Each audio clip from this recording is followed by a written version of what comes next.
Elcimar, eu passo a palavra para você. Valeu. Selma, muito obrigado.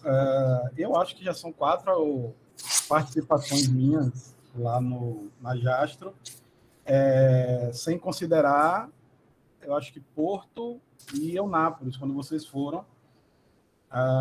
Então, acho que já estou indo para 6. Mas, assim, eu estava até dando uma aula ontem para a licenciatura em matemática, e eu estava conversando que a jornada de astronomia do IFBA Vitória da Conquista é um evento que eu acho sensacional, porque o pessoal que vocês reúnem lá é muito comprometido com o ensino, com a pesquisa, com a extensão, e eu não tenho receio algum de mandar um aluno meu para lá, independente do nível de preparação deles, porque eu sei que vocês vão tratar da melhor forma, vão fazer as críticas quando tiverem que fazer as críticas, vão fazer os devidos elogios. Então, assim, a condução do evento feita por vocês, para mim, é excelente. E o IFBA, os alunos, a comunidade, a Bahia como um todo, só tem a ganhar com o evento de vocês. E também agradeço bastante pelo espaço e de poder falar um pouquinho aqui de galáxias e estrelas, principalmente de galáxias, porque foi a minha área de trabalho no mestrado, e aí a gente vai comentar um pouquinho. Galera, eu ia falar mais na frente, mas como a Selma já citou, esse Grupo de Extensão, Divulgação, Ensino e Pesquisa em Física, o GDEP-FIS, ele é um grupo, como o nome já coloca, de extensão, de divulgação e de ensino e de pesquisa em física. E todos os componentes, eles já tiveram no CERN por meio da seleção, que todo ano tem. Então, hoje somos 10, então todos foram ex-professores da Escola de Física do CERN, e a gente faz divulgação principalmente na área de física de partícula, divulgação e extensão, mas também com a parte de pesquisa. Então, a gente está começando a trabalhar com a parte de formação de professores. Então, os professores que estiverem assistindo e quiserem colaborar, procurem a gente. Os estudantes que quiserem ver o que a gente faz, tem um grupo com o nome no YouTube. E aí, se vocês quiserem alguma coisa como palestras de divulgação, colaboração em pesquisa, podem contar com a gente. Minhas redes sociais todas são Elcimar PR, e eu ia deixar para o final, né? Mas já que já citaram. Bom, então, outra coisa, qualquer dúvida, a qualquer momento vocês podem perguntar, certo? Pode levantar a mão aí, que eu também estou de olho aqui no chat. A Graziela está falando que ela está doida pela iniciação científica. É muito bom. Realmente, iniciação científica é muito bom. Bom, então, eu vou falar de alguns conceitos básicos que vão ajudar a gente a entender como é que as estrelas se formam, um pouquinho da evolução delas, como as galáxias se formam, e falar um pouquinho sobre o universo em larga escala, Big Bang, mas não é o foco. Aqui, para vocês terem uma ideia, todo o assunto que está aqui, nesses 4 conteúdos, renderia pelo menos uma disciplina de 60 horas em um curso de graduação em astronomia ou astrofísica. Seria um desses conceitos básicos, fora as físicas básicas. Formação e evolução estelar, a astrofísica de galáxias, e aqui eu vou falar bem pouquinho, mas cosmologia tem muita coisa para ser falada, a gente vai comentar algumas. Bom, primeiro de tudo, a gente começa com talvez a maior diferença entre a astronomia e a astrofísica. A astrofísica, necessariamente, ela estuda digamos, a qualidade da luz. Que tipo de luz está sendo observada? É a luz visível? É no infravermelho? É ondas de rádio, ultravioleta, raio-x, raios gama? Por quê? Porque a gente consegue entender de onde vem cada tipo de luz. Então, o que a gente vai ver aqui mais para frente é que, dependendo do tipo de luz que chega até a gente, aí, essa foi a qualidade que eu chamei, a gente pode entender onde o fóton foi formado e por onde esse fóton passou. Então, essa informação que chega até a gente não serve apenas para dizer que foi um fóton emitido por uma estrela semelhante ao Sol. Não. Ela consegue também te dizer se tem alguma nuvem de poeira, de gás, no meio do caminho. Então, a gente consegue fazer isso. Aqui, vocês estão vendo, deixa eu começar a riscar aqui, essa formulazinha, você pode imaginar ela como HF também, certo? Esse Vzinho aí é a letra grega Ni, e, em geral, quando a gente está trabalhando com física moderna, a gente utiliza esse Vzinho, ou melhor, o Ni, para representar a frequência. Então, muitas vezes a gente escreve a equação da... Opa! Problemas técnicos aqui. Eu vou passando aqui mesmo. A gente escreve dessa forma. Boa parte de vocês já deve conhecer essa outra equaçãozinha aqui, que dá a velocidade de uma onda mecânica. Então, essa que eu circulei é a mesma equação, só que em função da velocidade da luz. Como a velocidade da luz é uma das constantes fundamentais do universo, então a gente tira o V e coloca uma letrinha específica para ela. O lambda continua sendo o comprimento de onda e o Ni a frequência. Aqui, outra coisa importante. A lâmpada incandescente, eu não sei se os mais jovens lembram, mas praticamente só usávamos lâmpadas incandescentes há umas 2 décadas atrás, e elas são mais amarelas. E aí você vê hoje a luz da cidade, ela está cada dia mais branca por conta das lâmpadas fluorescentes e de LED. No caso da lâmpada incandescente, ela tem um filamento que esquenta a mais de 100 graus Celsius, e esse filamento começa a emitir luz. Essa emissão é o que a gente chama de emissão contínua, porque ela está emitindo em vários comprimentos de onda. Então, todo o visível ali é preenchido. Ela emite desde o violeta até o vermelho. Quando essa luz passa por uma nuvem fria, algumas cores, algumas faixazinhas, elas são absorvidas pela nuvem. E essa absorção faz com que essa nuvem torne o espectro desse jeito aqui. É o espectro contínuo com algumas falhas. Essas falhas é porque aqueles fótons desse laranja aqui foi absorvido pela nuvem, esse azulzinho aqui também, esse azul mais escuro, e esses dois aqui no violeta. Essa nuvem, ao absorver esses comprimentos de onda, essas frequências, essas cores, ela pode emitir também essas cores. E aí, no momento que você tem a nuvem e dá energia a ela, dá uma aquecida nela, ela emite exatamente as mesmas frequências que ela absorveu quando ela estava fria. Isso daqui tem a ver com a constituição das partículas da nuvem.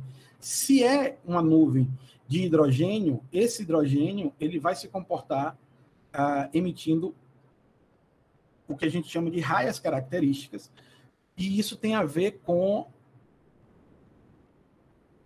as camadas e níveis e subníveis que esse átomo tem e as transições. E mais para frente tem uma fotinha para vocês. Bom, estava conversando com o Tiago e ele vai explicar um pouco melhor sobre o sistema solar. Então, vocês vão ver aqui que eu vou falar muito, muito pouco dos planetas, do Sol, e aí vocês vão ver mais com ele. Mas esse gráficozinho aqui é interessante a gente entender ele. Então, o que é que a gente está vendo aqui? A parte de cima, em azulzinho, seria a luz que está incidindo sobre o topo da atmosfera da Terra. E essa atmosfera ela vai barrar alguns comprimentos de onda, vai barrar algumas frequências. Então, percebam aqui que raios-x, raios gama são barrados, são absorvidos pela atmosfera ou refletidos, dependendo do comprimento de onda. No caso aqui das ondas longas de rádio, elas são refletidas.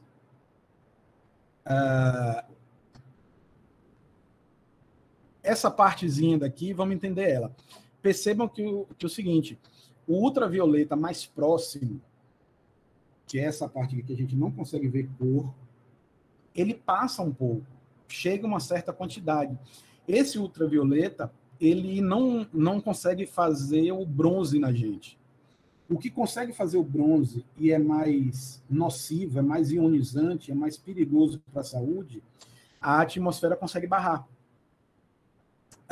Então, aqui, essa quedazinha aqui acho que vocês conseguem ver o mouse. Aqui.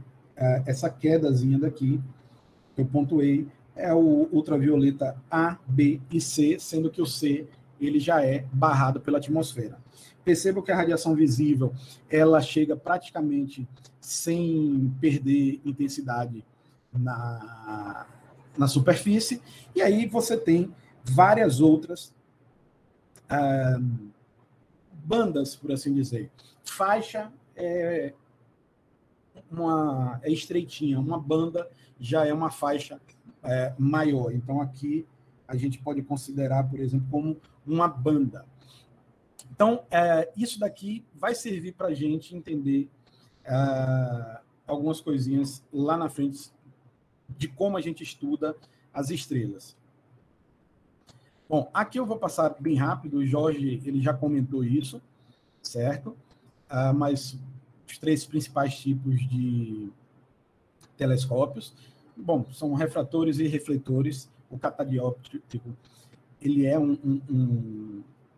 essencialmente é um refletor, mas como ele tem algumas particularidades, em geral a gente coloca como um terceiro. Aqui a gente vê Stonehenge e um templo em Chichen Itza, eu acho, Chichen Itza, quase não sai. Nas 2 primeiras fotos, a terceira é o Rádio Observatório de Arecibo, que está, até onde eu vi a última vez, está sem operação, o que é triste, mas é o que tem acontecido. Aqui a gente tem alguns radiotelescópios. Eu falo que eu adoro como os físicos e astrônomos dão nome às coisas. A gente não precisa ficar inventando nome diferente, simplesmente é o seguinte, o VLA é, a livre tradução aí, é um arranjo muito grande. Então, você vai colocar vários telescópios para funcionar como um, fazer uma interferometria, e, bom, qual o nome que a gente vai dar? É um arranjo muito grande, porque, de fato, ele é um arranjo muito grande. Isso eu acho sensacional. O ALMA também faz observação no rádio, né? E é basicamente o grande arranjo do Atacama. Então, o nome já diz tudo. Aqui a gente tem um bom e velho Hubble, que se recusa a se aposentar. Muitos anos aí em operação. Aqui a gente tem alguns dos telescópios do Chile e do Havaí. Aqui no meio a gente tem o VLT. Então, é um telescópio no óptico e são 4 telescópios que podem trabalhar juntos. Eles podem fazer observações separadas e também eles podem trabalhar juntos via interferometria. De modo que, ao juntar esses 4 telescópios, você acaba tendo um poder de um telescópio muito maior. Qual o nome que eles vão dar? Telescópio muito grande. Então, para mim, é sensacional a forma como eles são nomeados.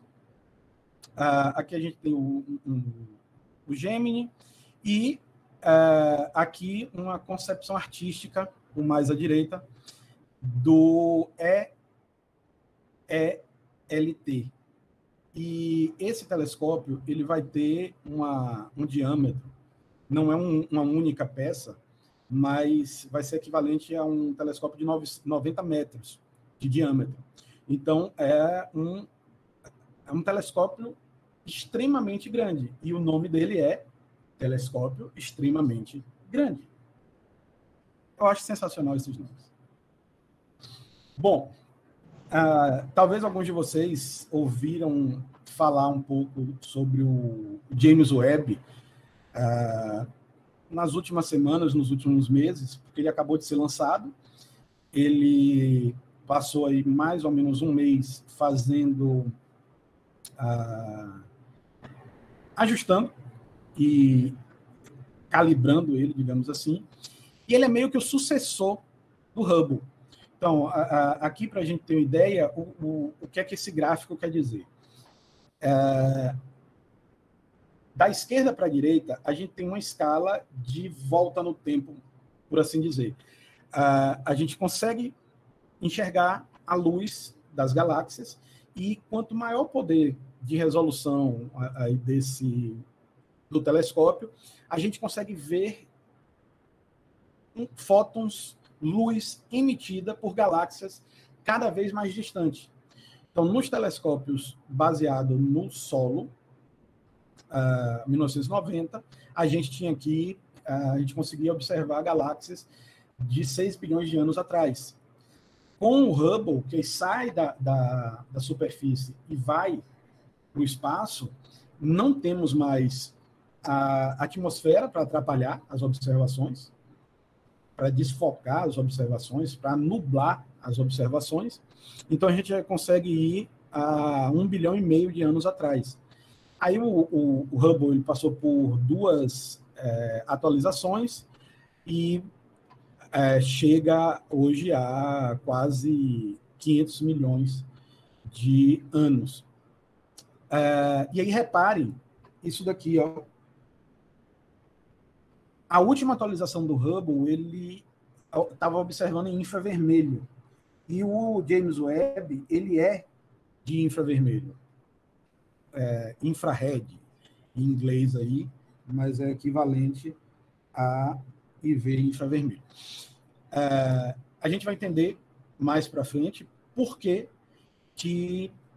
observar no infravermelho é melhor do que no visível para essas galáxias, para esse tipo de objeto.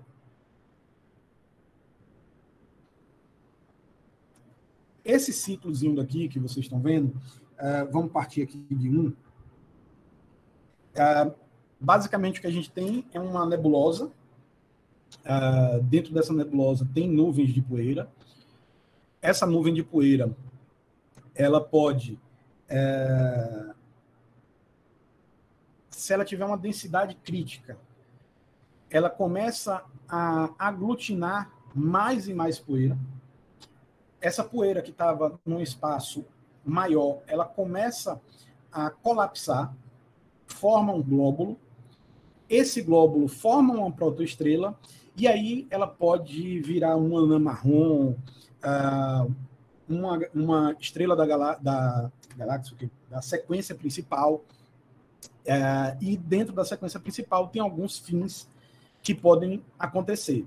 E aí, um dos fins é virar uma supernova, que pode dar origem a uma estrela de nêutrons ou a um buraco negro.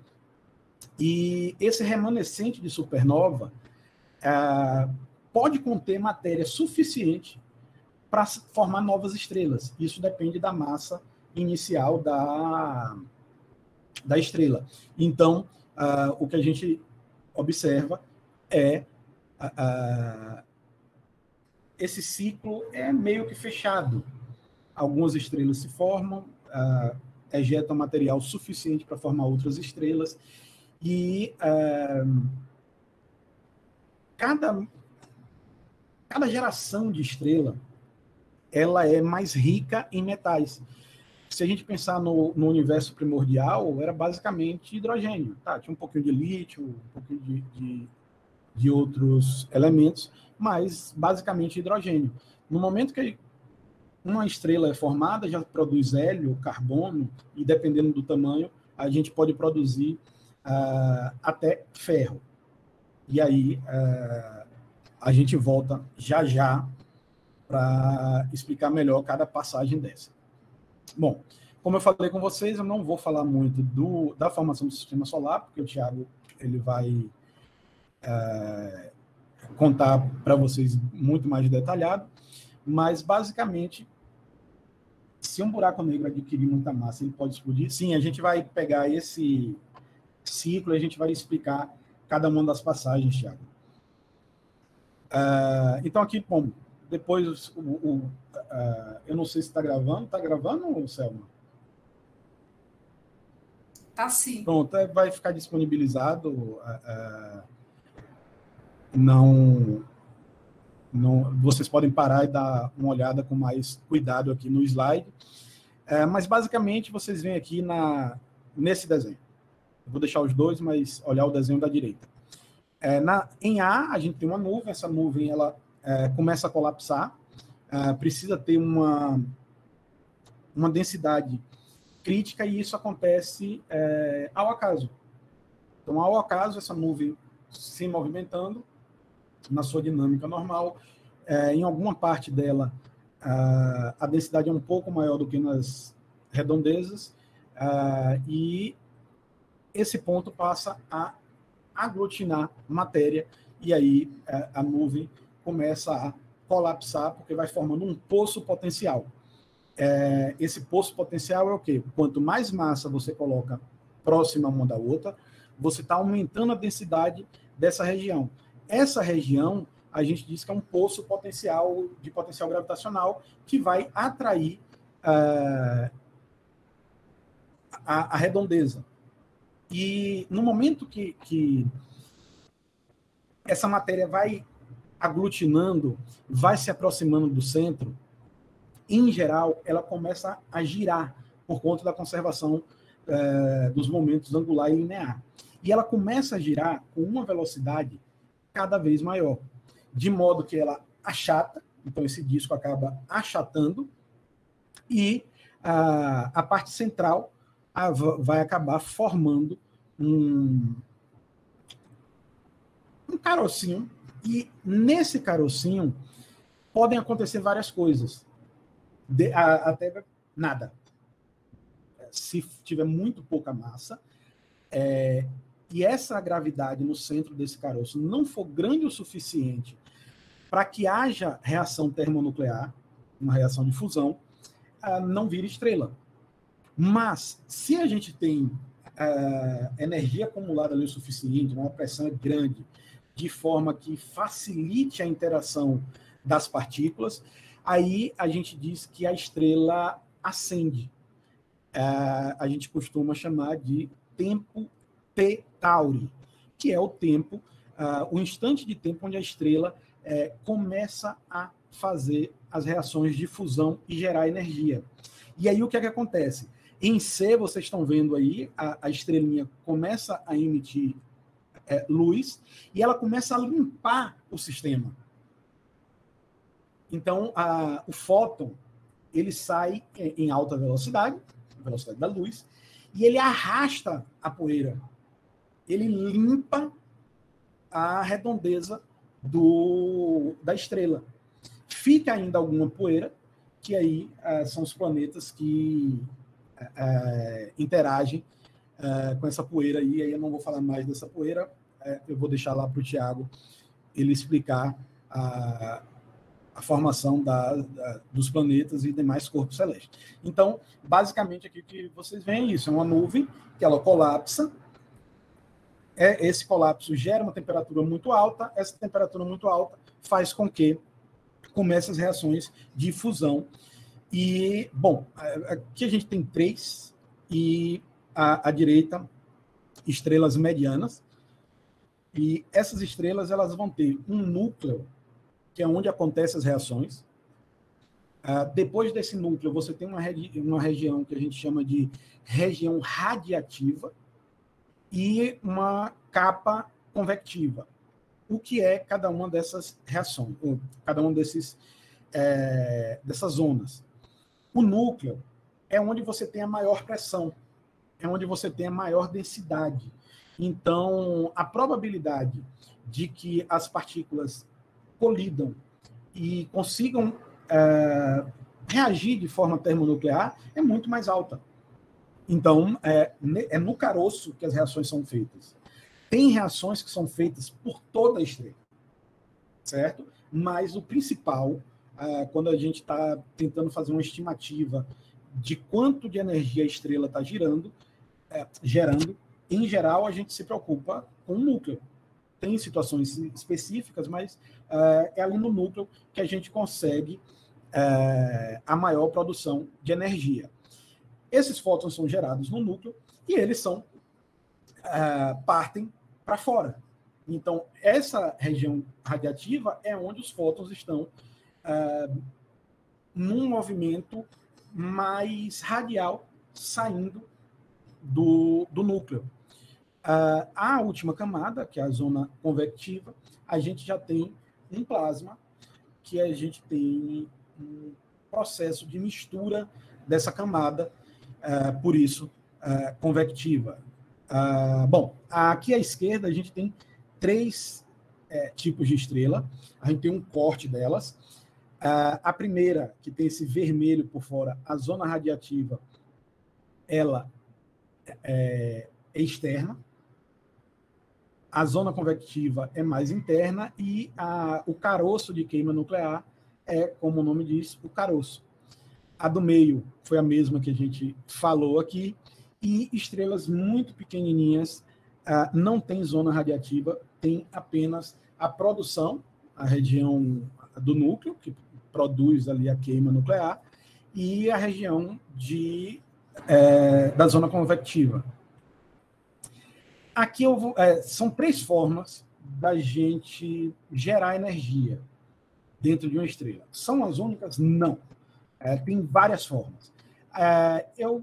Essa próton-próton talvez seja a mais clássica, mas, dependendo da estrela, ela não é a preponderante. Então, o que é que a gente tem aqui? A gente tem 4 prótons que vão interagir em duplas. Essa interação vai virar o hidrogênio, só que não um hidrogênio qualquer, e sim o deutério. Então, aqui, quando vocês olham, esse pretinho é um nêutron. Então, olha o que é que aconteceu.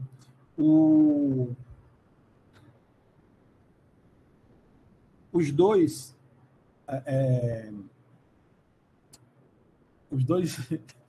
hidrogênios, eu estava dando aula disso anteontem.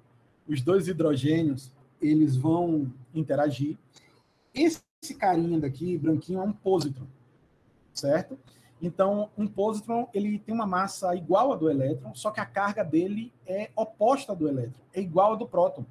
Então, se 2 prótons perdem uma carga positiva, sobra o deutério. que tem um nêutron, que não tem carga, e um próton, em vermelhinho, que tem carga positiva mais um. Então, o que vocês veem aqui é que a carga está se conservando.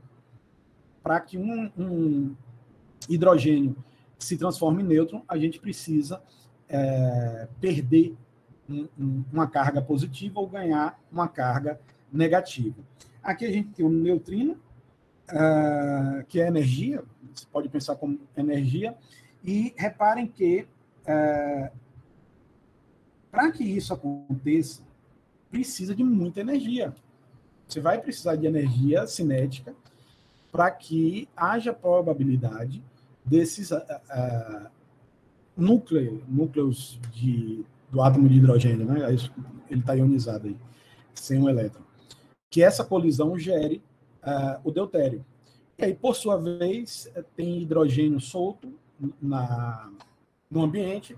Esse hidrogênio ele vai interagir com um deutério, formando o hélio radioativo só com um nêutron. E esses dois hélios eles vão interagir formando um hélio 4. Então, essa é a cadeia próton-próton para formar o hélio. Esse ciclo próton-próton ele gasta mais energia. Ele precisa de uma temperatura, de uma pressão maior para ele ocorrer. Temos também o deutério-trítio. Então, em estrelas muito pequenininhas, essa daqui já é uma reação que tem mais facilidade em ocorrer. Só que a gente tem muito mais hidrogênio no universo. Então, a quantidade de energia que a estrela vai poder queimar vai ser muito menor. Em compensação, como ela tem pouca matéria que vai conseguir ser queimada via fusão termonuclear nela, acaba que ela queima isso bem devagar. Então, a máxima é estrelas menores são estrelas mais duradouras. Estrelas grandes que queimam muita energia, elas são passageiras. Elas ocorrem num intervalo de tempo pequeno. Uma outra aqui, que já acontece em estrelas um pouco maiores, é a formação primeiro do berílio e depois do carbono. Então, o triplo alfa, porque a gente tem os dois hélios aqui no início. Lembrando que esse hélio aqui é basicamente a partícula alfa, né? Então, eles dois se juntam, formam o berílio, interagindo com outro hélio, eles formam o carbono. Então, aqui a estrela ela precisa ser um pouco maior. Tem mais formas, certo? Mas, bom, enfim. Então, a estrutura que a gente tem é a seguinte. Imagine a estrela mais simples, que é uma estrela de apenas hidrogênio. Ela é toda composta de hidrogênio, toda homogêneazinha de hidrogênio, mas lembre que no centro a densidade é maior, a temperatura é maior. Então, é lá que tem a probabilidade maior. É muito mais fácil que as reações de queima do hidrogênio aconteçam. Então, vai queimando e vai formando uma casca de hélio. Quando gasta esse hidrogênio do centro, quem toma o centro é o hélio. E aí a gente começa a queimar o hélio, que por sua vez, ao ser encerrado, vai formando as camadas. Então, aqui a gente tem um exemplo. Então, a primeira camada de hélio de hidrogênio, tem a fusão do hidrogênio, depois a fusão do hélio, do carbono. E lembre que, assim, quando o hidrogênio no núcleo acaba e ele é substituído pelo hélio, não é todo o hélio que vai queimar, é só o núcleo do que era a casca de hélio, e agora virou um núcleo de hélio. Então, o núcleo do hélio vai queimar, ainda fica uma camada de hélio, E esse núcleo agora passa a ser de carbono, que vai queimar só o núcleozinho. Então, as sucessivas camadas, elas acabam se formando por conta disso. E aí, sim, nesse sistema de camadas, a maior parte da reação continua sendo feita no núcleo, porém, a gente tem reações em todas essas camadas, só que em menor intensidade. Opa. Bom, aí a pergunta é: quando chega no ferro, não dá mais para queimar. E é bem simples. Eita. Quando você junta, você pega aqui, por exemplo, o chumbo. Se você dividir o chumbo, repartir o chumbo, ele vai gerar energia. Você vai ter 2 átomos e energia. Se você pega o oxigênio, você junta 2 oxigênios, aquilo que você está formando tem um pouco menos de energia que o oxigênio e libera energia. O ferro é o seguinte, ele está, nessa escala aí de energia, vocês estão vendo, ele está no vale.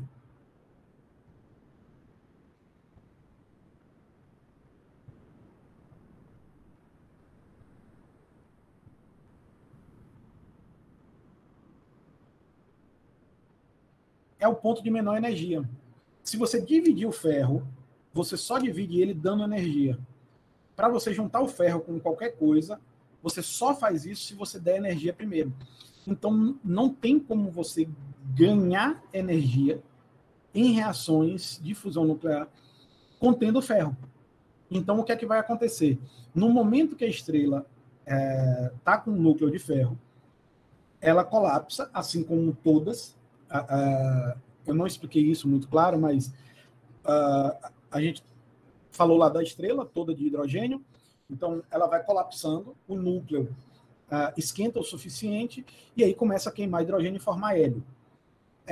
Quando não tem mais hidrogênio para queimar ali, toda a estrela continua colapsando, agora esquenta o núcleozinho de hélio, esse núcleo de hélio começa a queimar via a reação termonuclear e volta a expandir. Vocês já devem ter ouvido falar que o Sol vai virar uma supergigante vermelha, vai ser justamente isso que vai ocorrer. Quando o núcleo de hidrogênio não tiver mais material de hidrogênio suficiente, o que é que vai acontecer? A gravidade sempre está empurrando para dentro. No momento que a quantidade de hidrogênio não for suficiente para emitir fótons e arrastar a estrela, a massa da estrela para fora, a gravidade ganha e começa a colapsar. Aí o núcleo de hélio vai colapsando, aí chega um momento que a energia está ok, a temperatura e a pressão estão ok, e aí começa a reação do hélio, e aí ela volta a expandir. Por quê? Porque a energia que é gerada agora é maior. Então, ela expande, vai provavelmente virar uma gigante vermelha.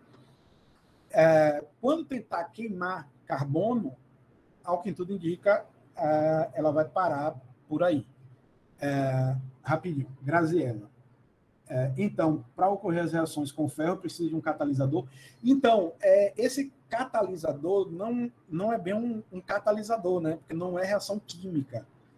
É reação termonuclear. A gente está falando aqui não de mexer na eletrosfera. A gente está falando de mexer no núcleo. Um professor uma vez falou a seguinte frase: a química estuda os arranhões nos átomos. A física estuda partir o átomo. Então, a quantidade de energia envolvida, a ordem de grandeza da energia envolvida é muito diferente. Muito diferente. Então, aqui a gente está falando de algo que é extremamente mais energético. Agora, se você estiver pensando num catalisador como algo que favoreça essa reação, é você dar energia. Se você der energia, você vai conseguir fazer o ferro se juntar. E aí, bom, juntando a pergunta do Tiago e a sua,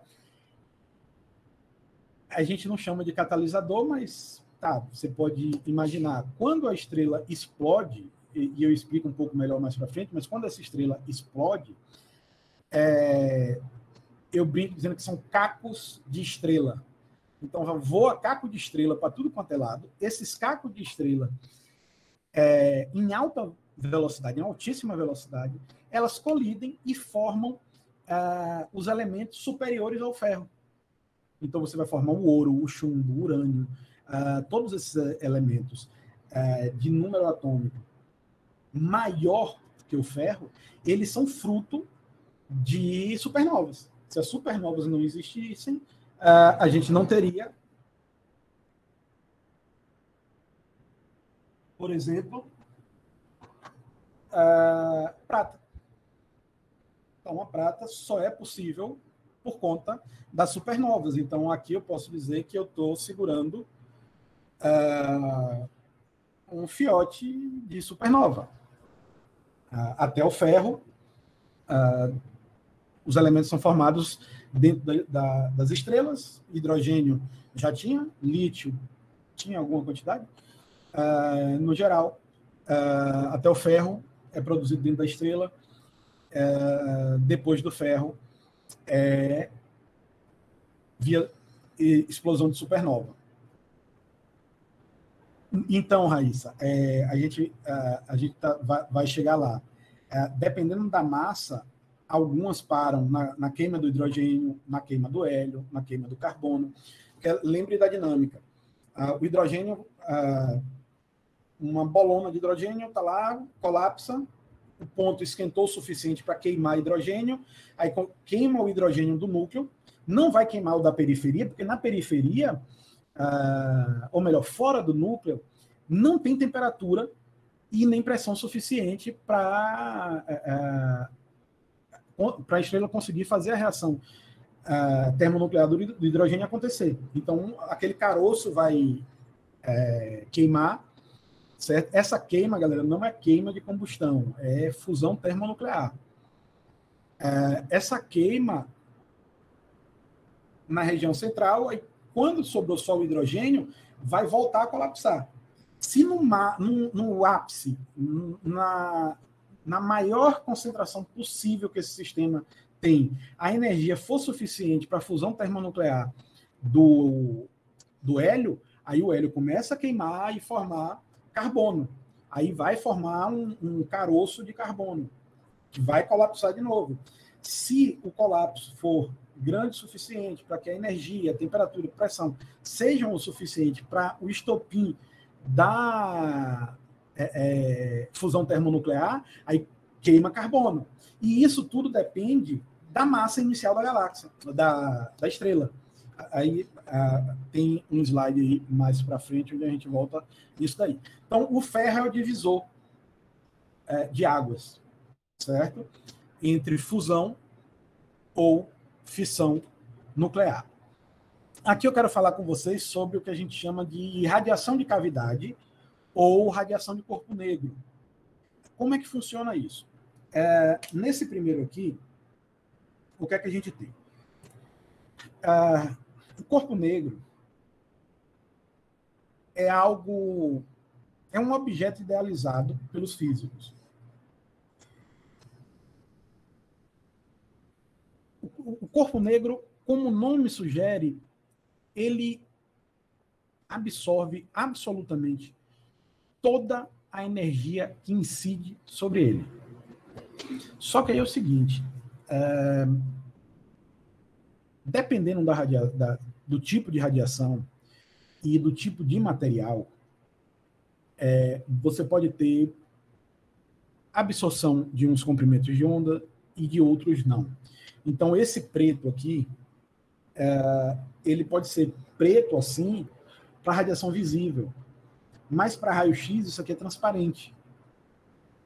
E a idealização do corpo negro é qualquer comprimento de onda que entre dentro da cavidade, ela vai ser absorvida. Porque você faz uma cavidade de tal forma que um fóton, seja ele qual for, ele vai entrar e ele vai ter sucessivas colisões aí. Certo?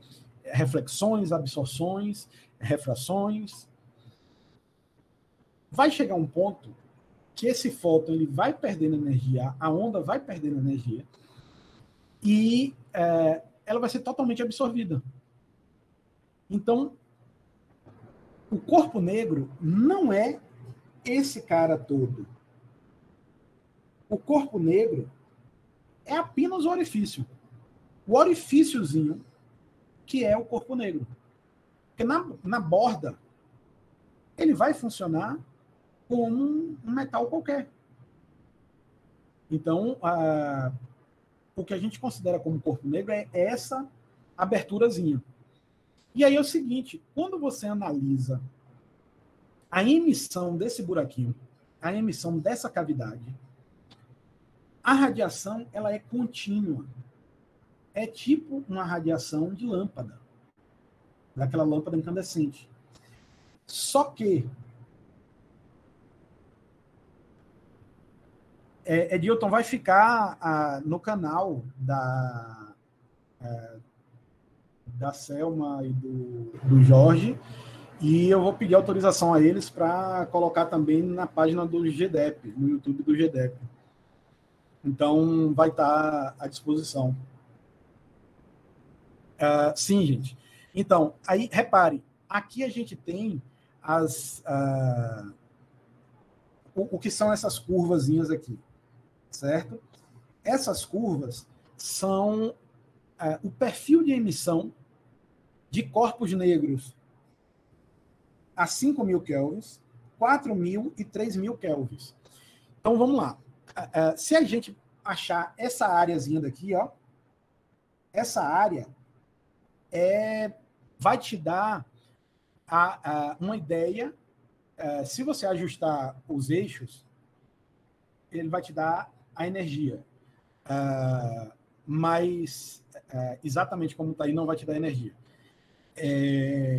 Mas ela vai te mostrar o seguinte: quando você aumenta a temperatura, essa área aumenta. É porque mais energia está sendo emitida. E o mais importante, essa energia ela é máxima em um ponto. Então, aqui ela está emitindo mais no verde para o azul, aqui no laranja, aqui no vermelho, certo? Então, essa é o que a gente chama da emissão característica do corpo negro, que é uma emissão contínua. Então, percebam que ela vai de menos infinito até mais infinito. Então, bom, isso daí agora, como eu estava falando com vocês, o ponto onde a gente tem a máxima emissão, ele varia. E varia pela lei de Wien. Quanto maior a temperatura, menor o comprimento de onda. Então, à medida que você diminui o comprimento de onda, você aumenta a frequência e aumenta a temperatura do corpo negro. Certo? E aí a gente chega nas estrelas. A energia que as estrelas emitem é muito semelhante à energia de um corpo negro à mesma temperatura. Então, a gente pega, por exemplo, estrelas tipo M, que são as mais frias, 3.000 graus de temperatura superficial, emitem no vermelho. Mais alaranjado está mais quente, mais amarelado, 6. O F, que é a estrela tipo F, tipo A, branco e branco amarelado, são estrelas de 7 e 10.000 graus. Só uma coisa aqui, eu estou falando em graus Celsius e está em Kelvin. é porque não vai fazer tanta diferença. 270 graus está dentro da margem aí de mais ou menos, certo? Não existe grau Kelvin, existe grau Celsius e temperatura em Kelvin. Então, é 30 mil Kelvins. Mas 30.270 graus Celsius ainda é uma estrela azul tipo O. Mas só para vocês não entenderem aí que a confusão... Melhor, não tem confusão, é só mania de querer falar tudo em Celsius. Então, a gente vai ter aqui as estrelas azuis, que são as mais quentes. E aí eu tenho uma pergunta para vocês.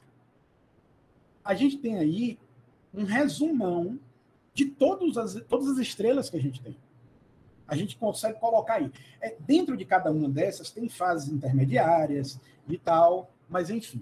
Aí é o seguinte, elas emitem no corpo negro, espectro contínuo, então elas estão emitindo verde também. O Sol tem uma temperatura de mais ou menos 5.500 Kelvin. Se você olha para ele, ele é uma bola branca. Mas tá certo isso?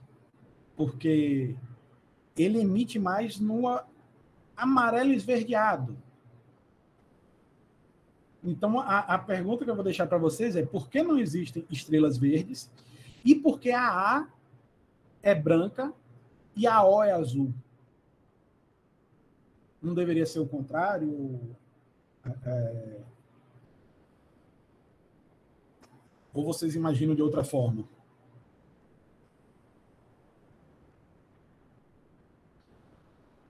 Raciocine aí, na hora das perguntas a gente volta. Então, porque não existem estrelas verdes e porque a A é branca. Porque comumente a gente tem que branco são todas as cores.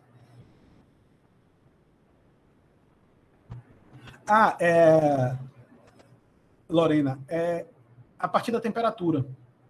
A partir da temperatura, a estrela vai ter uma característica similar.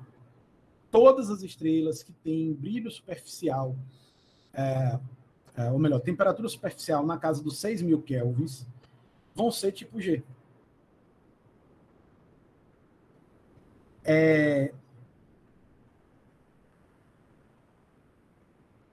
Que tem uma pegadinha, viu, gente? A cor das estrelas é uma pegadinha. E a cor que você olha para o Sol também é uma pegadinha. Então, Lorena, essas classes têm a ver com a massa inicial que vai determinar a temperatura que ela chega. Tem algo a ver com a temperatura da Terra. Será? Vamos ver? Então, dependendo da massa, a gente vai ter ideia do tamanho dessa estrela e, com isso, a gente, a partir da massa, tem uma temperatura, dependendo do estágio da vida dela, que a gente ainda vai completar. Então, essas classes elas são dadas pela temperatura superficial. É uma classificação. Aqui, esse primeiro gráfico, vou passar bem rápido. Eu acredito que o Thiago vai querer falar um pouco sobre isso. Mas aqui, basicamente, é o seguinte, galera. A gente tem essa linha cinza, é a radiação de corpo negro. Em amarelo, é a radiação absorvida por um receptor que está em cima da atmosfera da Terra. Então, a gente bota um sensorzinho no topo da atmosfera, essa parte amarela aqui é o que ele vai captar. Reparem que é o seguinte, está faltando algumas coisinhas aqui, ó. Tem alguns espaçozinhos em branco, aqui e aqui, sobra. Por quê? Onde você capta a energia da estrela vai fazer diferença. Porque esse fótonzinho que sai do Sol, ou de qualquer outra estrela, ele tem um caminho percorrido, certo? Nesse caminho, esse fóton ele pode ser alterado, ele pode ou ganhar energia ou perder energia, em geral perde. E quando ele interage com a atmosfera, ele também vai acontecer algumas coisas ali. Nessa parte do topo, tem um pico de energia acima de corpo negro. Então, pode estar ocorrendo algo na alta atmosfera em que esses comprimentos de onda aí, eles estão sendo produzidos. Não seria algo, por exemplo, do Sol. Para ter certeza se é do Sol ou não, seria mais interessante enviar uma sonda para mais próximo do Sol e que não tenha interação alguma com a atmosfera da Terra, e aí a gente veria. E na superfície é o vermelho. Ou seja, repare que tem a diferença entre perfil vermelho e perfil amarelo. A energia que chega na superfície é bem menor. Por quê? Porque a atmosfera está protegendo a gente. Se a gente tira a atmosfera, a gente receberia todo esse amarelo aí de energia, e boa parte dessas energias são ionizantes e a gente estaria em maus bocados. Na direita aqui, a gente tem um outro perfilzinho de uma estrela comparada com o corpo negro dessa estrela. E aqui em cima, a gente tem o seguinte: a estrela vai emitir radiação contínua, tem alguns vales e tal, mas ela está emitindo aqui, ó, em todas as frequências, todos os comprimentos de onda. Quando essa luz ela passa pela atmosfera do planeta e você consegue captar do outro lado, vai aparecer algumas raias que não existiam. E essas raias vão mostrar a atmosfera do planeta. E com isso daí dá para a gente estudar, por exemplo, a atmosfera de um exoplaneta. Porque você tem a estrela do exoplaneta, o exoplaneta aqui e nós observadores aqui. Então a luz vai passar pela atmosfera desse planeta. Quando chegar a gente, ela vai conter a informação da trajetória que ela passou. No caso, como passou por uma atmosfera planetária, a gente vai conseguir identificar isso, a gente vai na tabelinha, sabe mais ou menos como funcionam as estrelas daquele tipo, e aí compara. E aí a gente consegue saber determinados elementos que tem na atmosfera do planeta. Então, isso serve não só para estudar a atmosfera da Terra, mas para a atmosfera de exoplanetas. Aqui a gente tem os perfis de brilho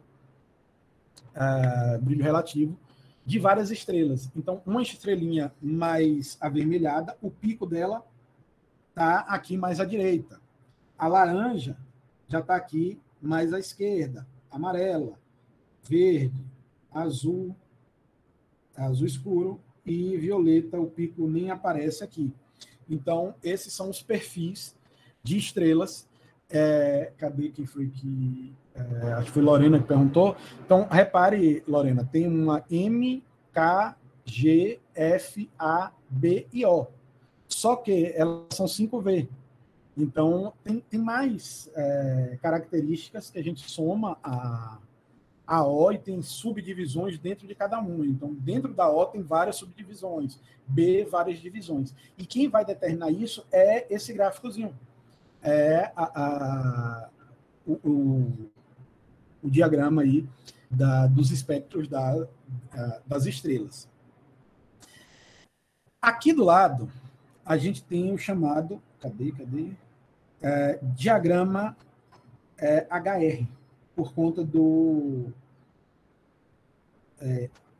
Hertzsprung-Russell. Os pesquisadores que fizeram ela. Bom, essa parte daqui é a sequência principal. Quando a estrela tem aquele tempozinho que eu chamei de tempo T-Tauri, ela vai virar uma dessas. Ou sair de uma anã marrom, passando pelas anãs vermelhas, as amarelas tipo Sol, as gigantes azuis, as supergigantes azuis. O que é que a gente tem aí? Enquanto que ela está queimando hidrogênio, ela está na sequência principal. Se vocês perceberem, a luminosidade cresce para cima, cresce em Y. E, de certo modo, a massa cresce para a esquerda. A massa cresce junto com a temperatura. Porque quanto maior a massa, maior vai ser a temperatura dentro da sequência principal. Depois que eles queimam, que essas estrelas queimam o hidrogênio inicial ali, começa a queimar hélio, carbono, elas migram para as anãs brancas, para as gigantes ou para as supergigantes. E aí, digamos, é a vida adulta das estrelas. Então, estrelas muito pequenininhas, elas vão migrar para o ramo das anãs brancas. Estrelas intermediárias, elas vão migrar para o ramo das gigantes. E as supergigantes vão migrar aqui para o ramo das supergigantes. Então, a gente consegue colocar basicamente todas as estrelas aí. E mais ou menos, como é que eles fizeram esse diagrama? Simplesmente foram pegando as estrelas e fazendo uma relação entre luminosidade e temperatura. E jogaram no gráfico para ver o que é que dava. Não é bem assim, não, mas imagine. Aí formam essas porções. Então, muitas estrelas distribuídas nisso que eu chamei de sequência principal e uma quantidade razoavelmente menor nas outras. Algo importante é o seguinte: o que a gente vê nas galáxias, em geral, são as estrelas azuis, principalmente as elípticas. Mas mais de 90% das estrelas do universo, elas são estrelas do tipo K e do tipo M. Porque estrelas menores são mais simples de acontecer, você não precisa ter tanta massa, e elas queimam por muito tempo. Elas ficam na sequência principal por muito tempo. O Sol está na sequência principal há cerca de 4,5 bilhões de anos e vai provavelmente ter pela frente aí mais 4, 5 bilhões de anos até virar uma gigante vermelha. Então, 10 bilhões de anos. O universo tem hoje cerca de 14 bilhões de anos. Então você olha aí que tipo a vida do Sol é 1/3 da vida do universo. Imagine aí que seu pai e sua mãe, quando você tinha 1 ano, eles tinham 3. Então, é bem próximo. Aí, tem as anãs marrons, que eu vou diferenciar elas mais para frente, só que elas são tão fraquinhas, que talvez o universo acabe e elas não morram, porque elas queimam muito lentamente. Já as azuis, elas queimam tão rapidamente que em milhões de anos elas saem da sequência principal. Repare, eu estou falando milhões de anos. Enquanto que as estrelas menos azuis, amareladas e vermelhas duram bilhões de anos, as mais azuladas, as maiores, as mais grandonas, elas queimam muito rápido, de forma que 1000 vezes mais rápido vai chegar a morte delas. Aqui é uma estrela amarela, uma daquelas tipo G. Então, a protoestrela, ela começa a fazer a reação de fusão termonuclear, ela começa a esquentar, ela vira uma estrela amarelada, que é a estrela aqui na sequência principal. Depois acaba o hidrogênio, ela começa a queimar o hélio. Quando ela começar a tentar queimar o carbono, ela vai colapsar e vai virar uma anã branca. essa anã branca ejeta a chamada nebulosa planetária, que é o gás que não conseguiu se manter coeso ali com o núcleo. Onde as estrelas são formadas? Nas galáxias. Você pode pegar aí algumas estrelas errantes, isoladas,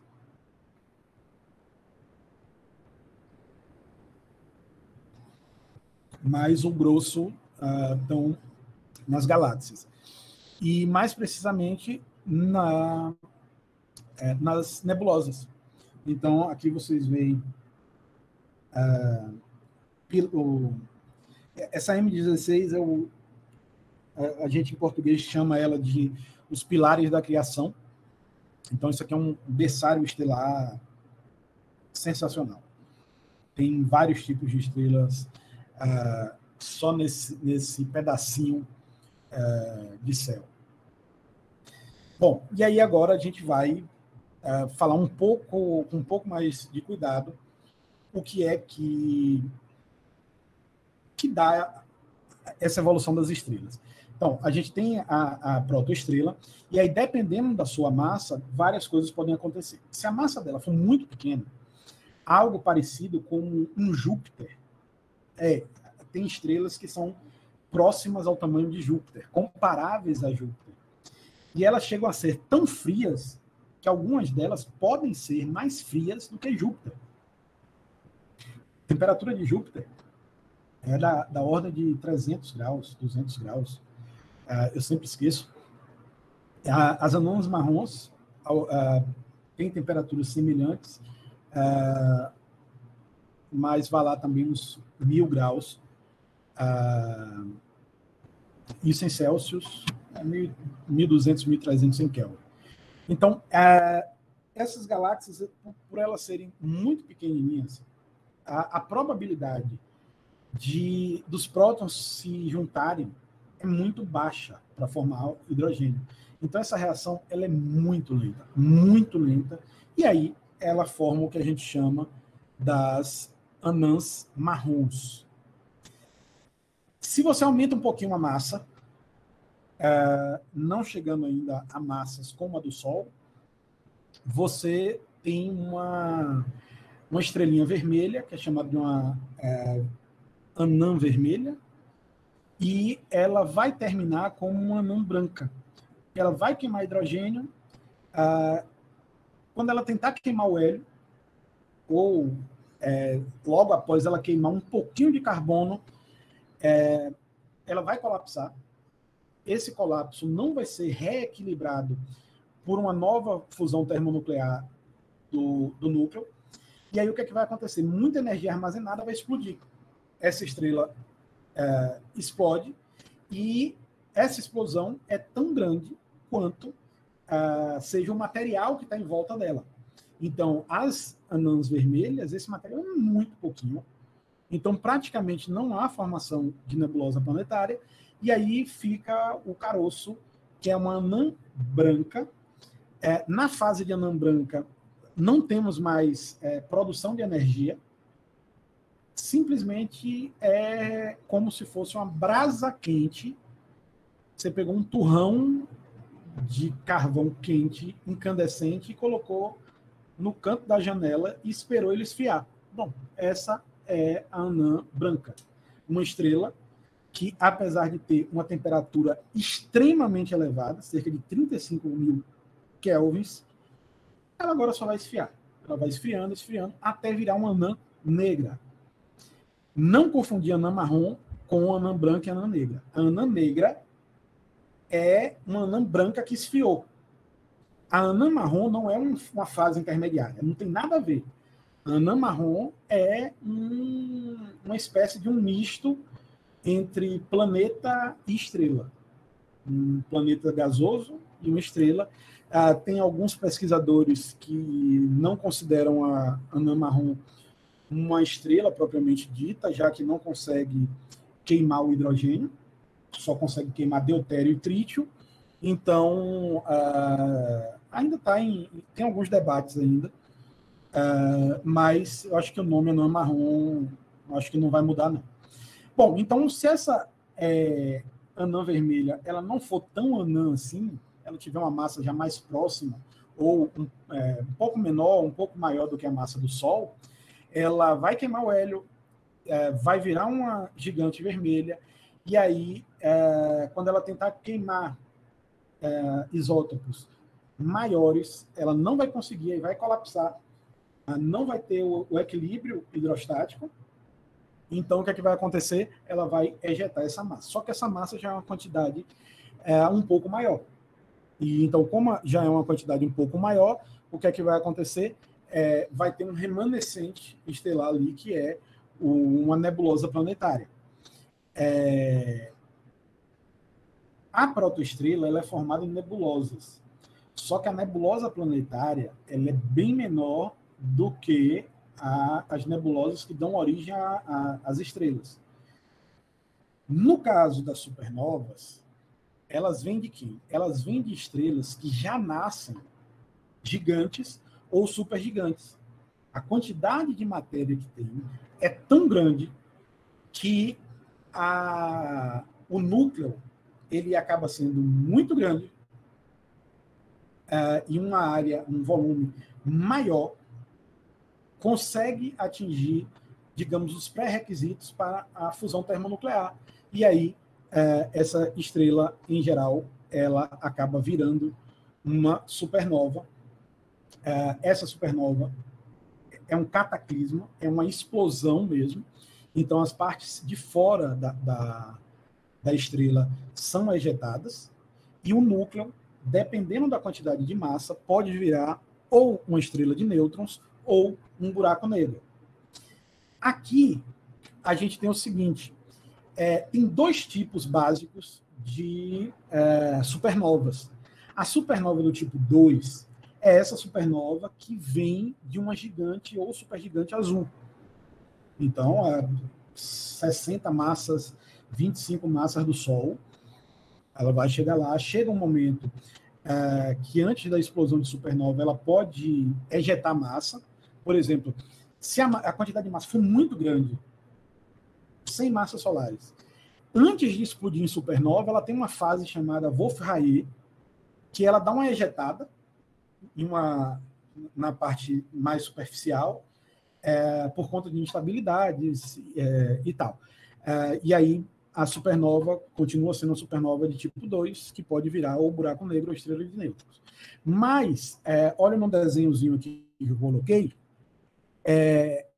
a anã branca, vinda lá de uma estrela tipo G, por exemplo, como o Sol, se ela for uma estrela binária e ela estiver do lado de uma estrela, quando ela virar a anã branca, existe a possibilidade dela começar a se alimentar das camadas mais externas da estrela companheira. Então, o que é que vai acontecer? Já ouviu falar que uma explosão de supernova no céu seria igual o brilho da Lua, mais ou menos. Seria isso mesmo? Sim. Você poderia ver, inclusive, de dia. São eventos extremamente energéticos. Às vezes, uma supernova consegue ter um brilho aparente aqui para a gente maior do que de toda a galáxia que ela pertence. Isso daí é o que todo mundo quer, porque são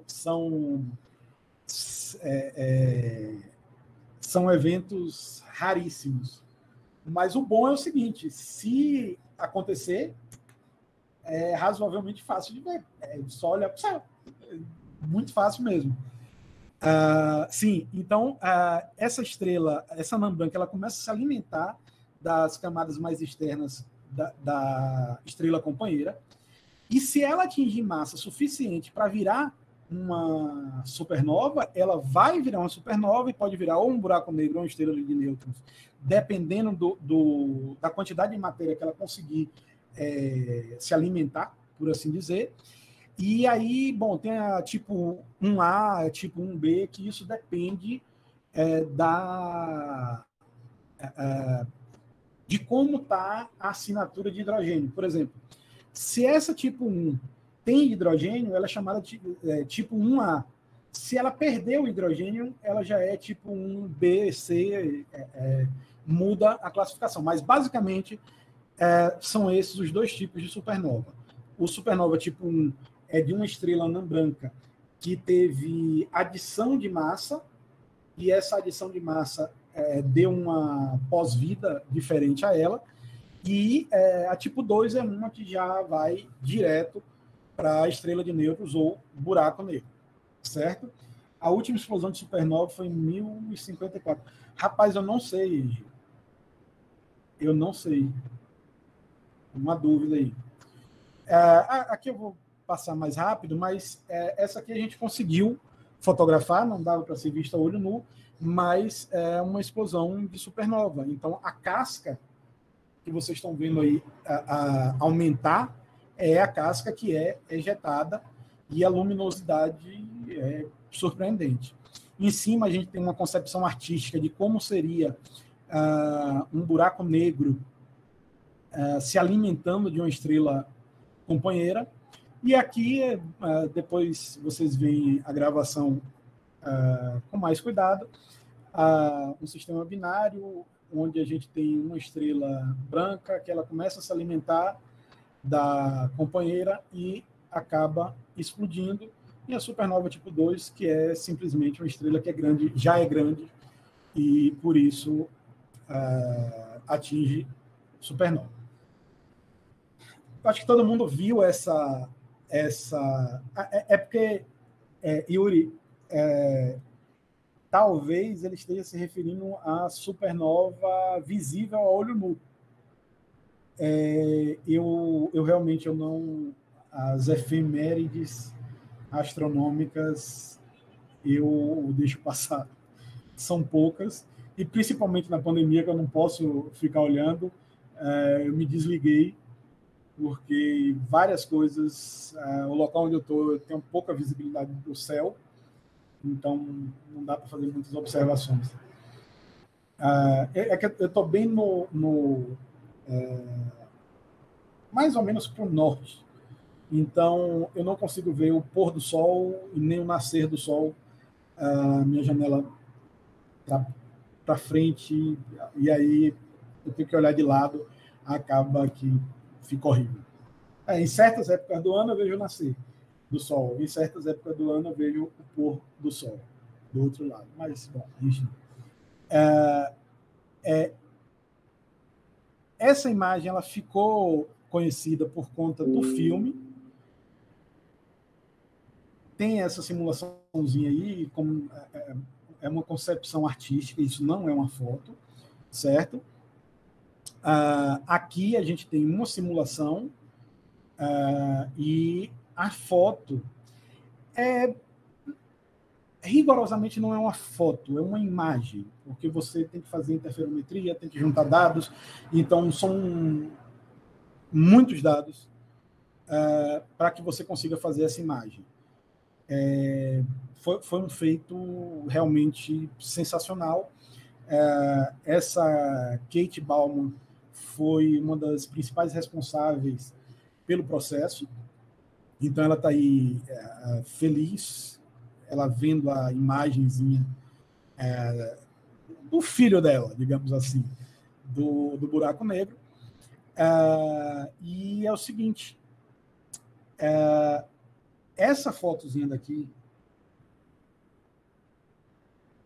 de baixo, ela veio atrasada, porque ela é da década de 15 aqui, né? Década de 10. 30 anos, 40 anos antes, o Jean-Pierre Luminet, ele já tinha feito isso daqui. Eu estou falando antes da década de 80, galera. Finalzinho da década de 70. Esse cara, esse astrofísico, ele já tinha uma ideia de como poderia ser o horizonte de eventos de um buraco negro. Esse desenho ele fez à mão.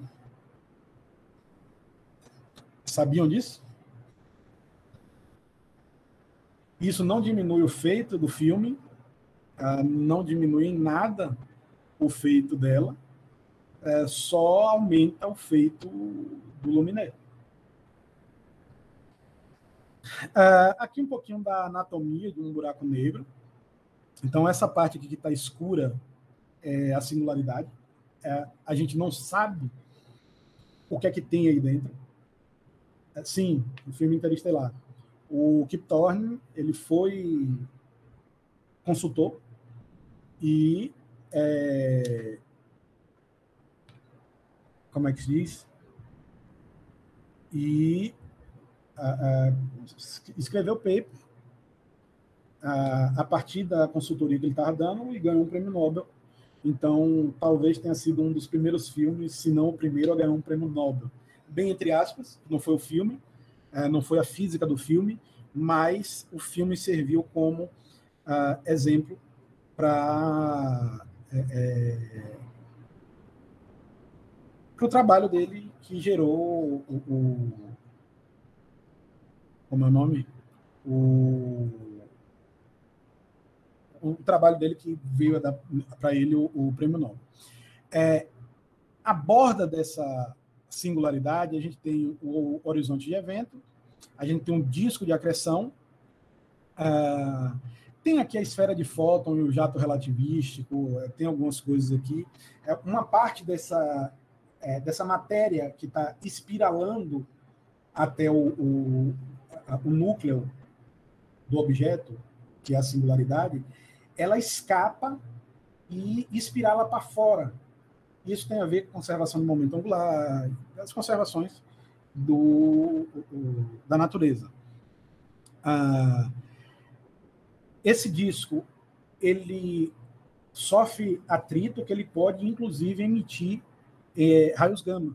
Não é nem raio-x, é raios gama. Então, galera, como eu estava falando, aqui a gente começa agora a falar sobre galáxias, e aí a gente vai continuar no próximo dia 30, certo? Então, semana que vem, mesmo bate-horário, mesmo bate-local, então a gente se vê lá.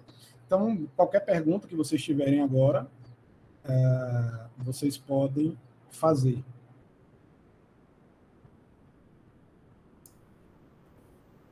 Pronto, obrigada, professor Silmar. Foi excelente a aula, né? Eu acho que você... eu estava anotando aqui algumas perguntas, mas uns comentários, perguntas que estavam aqui no chat, você foi... na hora da apresentação já foi respondendo, né? Então, agora eu deixo livre, né, para quem quiser fazer uma pergunta ou um comentário ou complementar alguma coisa, aí que abre o microfone e fale.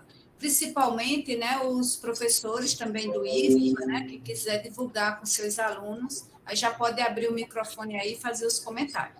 Mas eu achei uma excelente aula, por sinal, até depois eu mesmo, né, vou acompanhar todo o material. Professor, eu tenho uma pergunta. Aliás, eu tenho duas perguntas. Assim, né? Eu assistindo sua aula aumentou minha responsabilidade para a minha, porque ficou muito boa, tá de parabéns. Obrigado.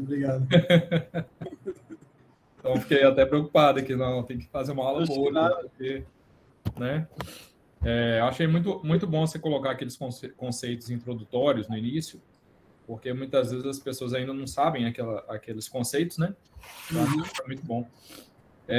Tem uma pergunta aqui, quando você falou sobre como as estrelas geram energia, você apresentou 3 ciclos lá, que foi próton-próton, deutério-trítio e triplo-alfa. E eu sei assim que a bomba de hidrogênio ela é feita em um desses ciclos. Se eu não me engano, é no segundo, né? Ou é próton-próton também. Eu não lembro exatamente como que é. Não é o primeiro. Deixa eu só ver se eu acho uma imagenzinha legal. É com deutério. É o deutério-trítio, né? Pode ser deutério, porque se você olhar aqui... Cadê? Deixa eu achar vocês aqui. Se vocês olharem aqui, ó, Eita. Oxe, como é isso?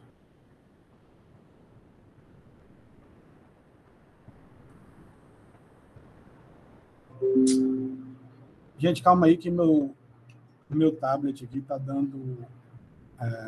tá reclamando.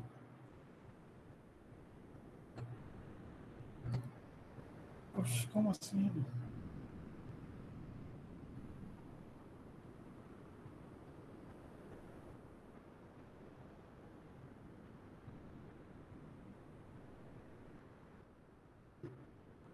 Aqui, onde eu estou circulando, vocês estão vendo, né? Sim, É deutério. É deutério. Então, a gente pode fazer a partir de 2 deutérios e prótons livres, ou então a partir de deutério e hélio. Então, tem um ciclo desse que ele é bem mais completo. Ele pega a cadeia próton-próton e bota algumas setinhas. Então, coisas desse tipo aqui para cá. Eu resolvi não trazer aqui porque dá uma embolada. Mas, sim, é de deutério para baixo que eles vão utilizar no tokamak. No fundo, fica bem mais fácil. Então, você não precisa ter tanta energia inicial, ou seja, no final das contas, você vai conseguir uma temperatura menor, e essa temperatura menor é mais fácil de controlar. Sim. Então, basicamente, é isso. A deutério e trítio, eu acho que é viável também utilizar, até porque, no final das contas, deutério vai acabar sendo só um passo a mais do que o deutério trítio. Mas eu acho que a quantidade de deutério trítio disponível talvez não seja grande o suficiente. Eu lembro que no filme do Homem-Aranha com o Dr. Octavius, o Dr. Octavius ele ficava controlando o trítio. Ele precisava do trítio para fazer um sol lá, né? Sim, que é bem mais fácil. Tem algumas coisas que, assim, foi o que eu disse, isso aqui, todo esse panorama aí, dá de 4 a 5 disciplinas numa graduação, que é meio interestelar, técnicas de observação, telescópios e tal, a parte de cosmologia, e isso sequer sem entrar na parte quântica. Aqui tem algumas coisas interessantes que entram, inclusive, cálculos de tunelamento. Para o pessoal que vai fazer a OBA, é como se fosse o seguinte, galera. Esses átomos de hidrogênio, eles precisam entrar em contato com o outro. Então, você basta que a energia cinética deles seja grande o suficiente para vencer a repulsão elétrica. Só que a grande questão é que essa repulsão elétrica ela é maior. E o que ocorre é o tunelamento quântico. Então, se você for pela física clássica, você não vai conseguir explicar essas reações dentro do núcleo das estrelas. Então, tem que levar em consideração um pouco de física quântica. Obviamente, para o escopo da OBA e do ensino médio, a gente cita isso no final de uma aula ou em bate-papo, porque aí já é um pouco... Precisa de mais ferramentas. Não é que seja difícil, é porque precisa de mais ferramentas que, em geral, vocês do ensino médio não veem. Mas, se você estudar um pouquinho de quântica, você entende facilmente. Tinha mais... Você tem mais alguma pergunta, Thiago? Que eu acho que tinha... Eu tenho mais uma. E depois também tem Carlos, que levantou a mão, mas eu acho que baixou, saiu, e Raíssa também tinha levantado a mão. Exato. Eu não sei. Raíssa, se você quiser falar, pode abrir o microfone logo depois de Tiago. A minha segunda pergunta... Carlos, eu não estou... E Carlos também, Carlos Magno. Isso. Minha segunda pergunta é o seguinte, no caso, eu vou falar sobre o sistema solar, né? E o Sol, a gente está naquele Você mostrou um slide mostrando vários tipos de estrelas, né? Anãs marrons, anãs vermelhas, estrelas do tipo Sol, então a gente está nessa, né? Estrelas do tipo Sol, porque é o Sol. E a gente está no meio do caminho entre a amarela... Isso, esse mesmo. A gente está no meio do caminho entre a amarela e a vermelha. E nós estamos aqui em um planeta ao redor do Sol. Aí, depois que vira gigante vermelha, é criada a nebulosa planetária. Por que tem esse nome de nebulosa planetária? Porque a gente está no planeta, né? Vai formar mais planeta? É essa a lógica? Qual que é a lógica desse nome, nebulosa planetária? Então, bom, a protoestrela ela se forma numa nebulosa. Não é uma nebulosa planetária, é uma nebulosa de gás. Certo. Essa nebulosa planetária também tem bastante gás. Lembra que o hidrogênio ele não é todo consumido, só o caroço. Uhum. Então você tem uma bela de uma camada de hidrogênio. Quando você joga isso para fora, você vai formar uma nuvem de gás, semelhante à nebulosa inicial, só que bem menor. O porquê planetária, eu não sei. Ok. Mas quando a gente fala assim, isso serve para o pessoal aí, nuvem de gás, basicamente é hidrogênio. Nuvem de gás e poeira. Se você for falar em quantidade, 95% hidrogênio. Mas tem muita poeira. Sim, essa poeira tem hidrogênio nela, mais de 95%. Então, o universo, mesmo depois de tanta estrela estar por aí, a gente tem muito hidrogênio ainda. Porque, mais uma vez, a gente só queima o carocinho. E o restante é expelido. Então, vamos dizer assim, né? Uma forma da gente pensar assim, por que desse nome, né? Porque você forma uma nuvem de gás que ela de certa forma, parecida com aquela Sim. nuvem de gás inicial da formação da estrela e automaticamente dos planetas. Exatamente. Certinho, obrigado. Pronto, Carlos e o Raíssa, abra o microfone. Que seja uma dúvida aqui, que o senhor tinha falado sobre que as estrelas marrons, elas queimam tão lentamente que tem a chance tipo, do universo acabar e elas ainda estarem existindo. Aí eu queria saber se tem alguma teoria fixa, sim, e aceitável sobre o fim da existência do universo. Então, essa parte é cosmologia. A gente vai falar um pouquinho sobre isso. Que eu ia fazer algumas propagandas. Deixa eu botar aqui o slide. Eu vou dar um spoiler. Os fins possíveis são esse cara aqui. Então, a gente está o presente está na aceleração, só que a gente não sabe ainda se o universo vai implodir, se estraçalhar ou continuar acelerado. E isso tudo depende, por exemplo, da quantidade de energia escura. A gente vai conversar bastante sobre matéria escura no próximo encontro.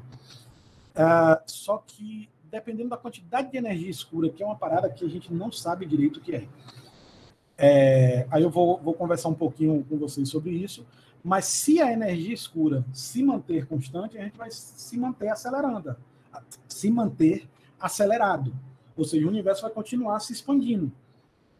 Mas se ela não for constante, e ela for maior ou menor do que o que a gente acha que aí a gente pode ter de tudo. Então, no fundo, está em aberto. A gente não sabe. Ao que tudo indica, eu acredito, aí é dúvida mesmo. Ao que tudo indica, eu acredito. Nada certo. É capaz dessa energia escura ela ser constante. Então, a gente vai se manter acelerado até um ponto em que a comunicação entre os pontos do universo vai ser impraticável por conta das distâncias. Mas, bom, eu vou parar de dar spoiler. Mas seria isso. Seria mais ou menos isso.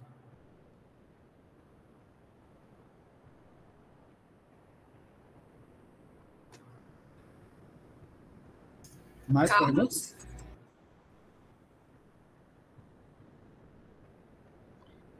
Oi, boa tarde. Eu ia perguntar por que a gente vê o céu azul. Porque eu já vi várias explicações sobre isso. Tipo, já vi que é por causa do neônio, que o neônio reflete azul e por ter uma grande quantidade de neônio na atmosfera ele é azul.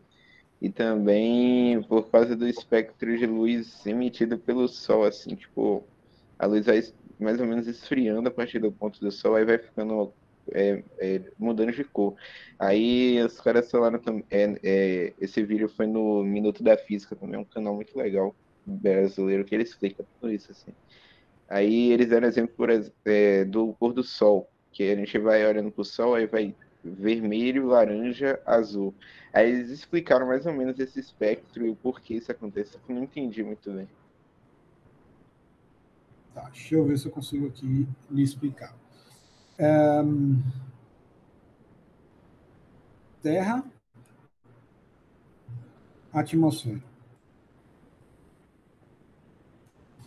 Isso aqui está completamente fora de escala, viu, gente? Completamente fora de escala, e já eu digo por quê. Então, você está aqui. Nessa parte daqui, quando o Sol está exatamente, não exatamente, mas aqui na parte mais central, sei lá, entre 11 horas, 11h30, até umas 12h30, 1h, ele está mais esbranquiçado. Por quê? Aqui vem todos os comprimentos de onda. Os vermelhos eles conseguem passar, legal. Os azuis são dispersados, mas no final das contas, o que chega até seus olhos aqui, em geral, é uma composição de toda a luz do Sol, certo? Então, por isso que ele fica esbranquiçado. Quando você vai aumentando aqui, essa parte aqui, ela já está mais azul. Já está mais azul, por quê? Porque a luz vermelha, ela não vai ter tanta dispersão, e o azul vai dispersar bastante pelas moléculas e partículas do ar. Então, deixa eu ver se eu mudo de cor aqui.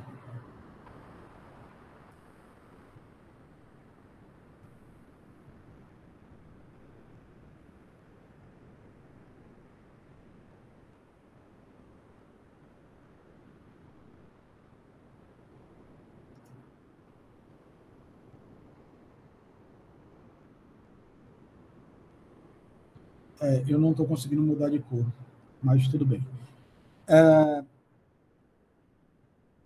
Quando você pega aqui mais no pôr do sol, o que é que vai acontecer? Quando o sol está aqui, o azul ele vai passar, vai dispersar, mas quem realmente chega até você é o vermelho. Então, voltando aí, ao meio-dia o céu está mais esbranquiçado, porque apesar da dispersão da luz azul, que ela é maior na atmosfera, você tem muitos comprimentos de onda. Se você lembrar lá de ótica, em incidência rasante, o desvio é mínimo. Em incidência normal, eu mostro uma coisa e falo outra. Em incidência normal, não tem desvio. Então, todos os comprimentos de onda vão chegar numa boa. Tá, sim, o azul ele sofre dispersão, mas como a incidência foi próxima à normal, mesmo com a dispersão, você tem que chega vários comprimentos de onda bem distribuídos, então essa sensação de um azul mais claro, algo mais esbranquiçado. À medida que você vai aumentando o ângulo, a dispersão do azul vai prevalecendo. E quando você aumenta mais ainda, a dispersão do azul ela já não é suficiente para chegar até nossos olhos, e o vermelho, por conta de ter um maior desvio, consegue ainda chegar nos olhos da gente. Então, a gente vê essa gradação saindo de um azul claro, azul mais escuro, vai escurecendo após o avermelhamento ali do pôr do sol, e aí fica escuro por completo. Exatamente os compostos que fazem essa dispersão, eu não sei te precisar. Preciso dar uma relembrada em física da atmosfera. Mas o mais importante é que a gente tem uma dispersão e não é uma única coisa. Não é uma única coisa. Um único composto, por assim dizer. Tem mais de um, e eles são responsáveis por essa dispersão. Bom, eu acho que por hoje a gente pode encerrar,